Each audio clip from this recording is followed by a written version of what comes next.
dua tu je dan kita pergi bahagian kempen.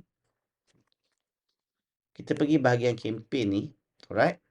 So bahagian kempen ni, kita untuk top funnel, okey, pastikan audiens tadi dah ready, kita punya form pun dah ready dan kita tekan create dekat sini.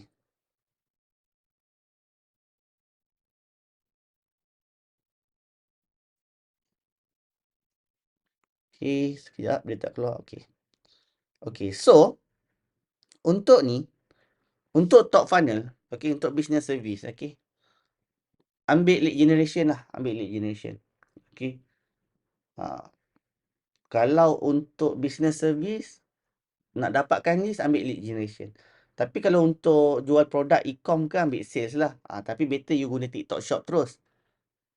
Dekat sini, GMV Max ataupun pakai website.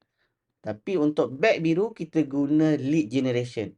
Okey. So banyak je dekat sini objektif.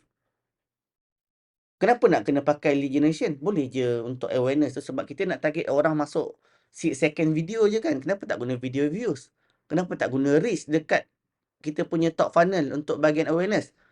Sebab satu je. Okey, saya guna lead generation sebab saya nak orang yang masuk top funnel ni terus dah berkualiti.